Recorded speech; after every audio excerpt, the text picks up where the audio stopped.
Shalom, selamat pagi, selamat datang di Renungan Harian Toraya. Sebelum masuk di Renungan Harian Toraya, mari kita berdoa. Bapa, di dalam nama Tuhan Yesus, kami akan baca firman-Mu, biarlah firman-Mu tetap tinggal di hati kami, dan kami lakukan setiap hari di dalam nama Tuhan Yesus, amin. Pembacaan terdapat pada Efesus pasal 5 ayat 15-21, karena itu, perhatikanlah dengan saksama, bagaimana kamu hidup, janganlah seperti orang bebal, tetapi seperti orang arif, dan pergunakanlah waktu yang ada, karena hari-hari ini adalah jahat.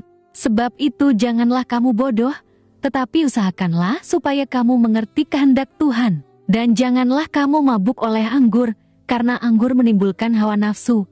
Tetapi hendaklah kamu penuh dengan roh, dan berkata-katalah seorang kepada yang lain dalam mazmur, kidung puji-pujian dan nyanyian rohani, bernyanyi dan bersoraklah bagi Tuhan dengan segenap hati, ucaplah syukur senantiasa atas segala sesuatu dalam nama Tuhan kita Yesus Kristus kepada Allah dan Bapa kita, dan rendahkanlah dirimu seorang kepada yang lain di dalam takut akan Kristus. Tema hari ini adalah, waktu hidup yang berarti, papagai, katuan, lan, mintuatu. Tidak dapat dipungkiri bahwa dalam menjalani kehidupan di dunia ini seringkali ada tantangan dan godaan. Tantangan dan godaan sewaktu-waktu bisa mengarahkan kita jauh dari Tuhan.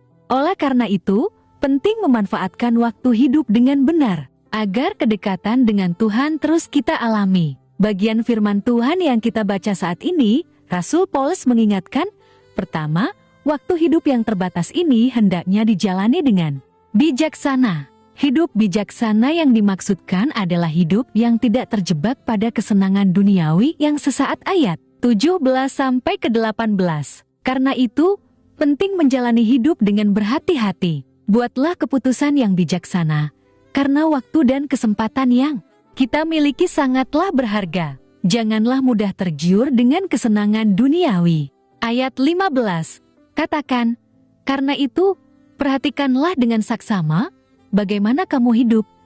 Janganlah seperti orang bebal, tetapi seperti orang bijak. Berusahalah untuk hidup mengerti kehendaknya. Kedua, hidup yang dituntun oleh Roh Kudus. Ayat ke-18,19.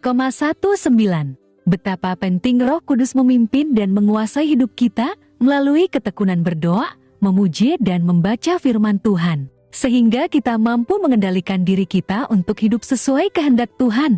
Ketiga, bersyukurlah di setiap kondisi hidup. Ayat ke-20. Sebab dengan bersyukur, kita mengakui kehadiran Allah dalam hidup kita. Bersyukur yang tidak hanya dalam kondisi yang menyenangkan akan tetapi dalam segala hal. Tuhan selalu hadir dan bekerja dalam segala kondisi kita. Sebab itu, marilah memastikan bahwa waktu hidup yang Tuhan anugerahkan kepada kita, telah kita gunakan dengan baik sesuai dengan rancangannya. Roh Kudus memimpin hidup kita. Amin. Mari kita berdoa. Bapa di dalam nama Tuhan Yesus, kami sudah baca firman-Mu, biarlah firman-Mu tetap tinggal di hati kami, dan kami lakukan setiap hari di dalam nama Tuhan Yesus, amin. Selamat beraktivitas, Tuhan Yesus berkati, amin.